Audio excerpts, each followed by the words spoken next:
Level 1. The small lie. It starts small, selling something online that doesn't exist, or exaggerating a story just enough to get a quick $50 out of someone who trusted you. It feels harmless, almost like a game, a victimless little hustle that doesn't really count. Nobody gets seriously hurt, or so you tell yourself, and the guilt fades fast the moment the money actually hits your account. You don't know it yet, but you've just crossed a line, and every time you cross it again, it gets a little easier to ignore. Level 2. The repeat offender. One scam becomes a pattern. You start getting better at reading people: who's gullible, who's desperate for money, who's lonely enough to believe anything, who won't ask too many questions before handing over their trust.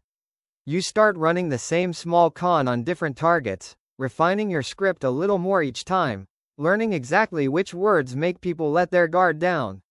It's no longer a one-off mistake you can excuse.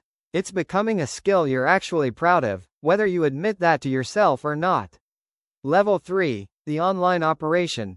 Now you're scaling: fake online stores that never ship anything, phishing messages sent out by the hundreds, romance scams targeting lonely strangers scattered across the entire country.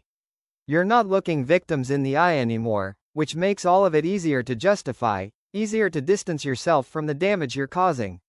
The money's bigger now, the reach is wider, and somewhere along the way you've started treating this like an actual business, with targets, quotas, and a growing sense of ambition. Level 4. The investment scheme. You move into something far more sophisticated, a fake investment opportunity promising returns that sound almost too good to be true, because they are. Early investors actually get paid, using money pulled straight from newer investors, which makes the entire operation look completely legitimate from the outside. This is a Ponzi structure, and it only survives as long as fresh money keeps flowing in fast enough to cover what's already been promised. Level 5. The network. The scheme has grown too big to run alone anymore. You bring in recruiters, fake financial advisors, people who lend the entire operation a false sense of credibility and trust.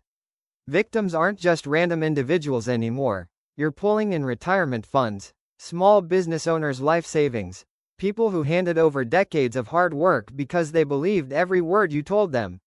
Level 6. The empire.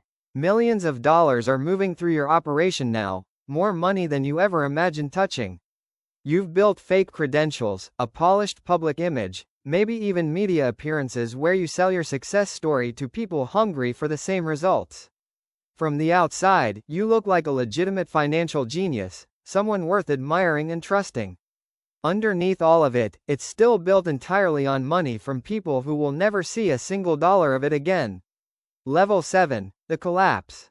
Eventually, the new money stops coming in fast enough to cover the old promises, and the entire structure starts to crack under its own weight.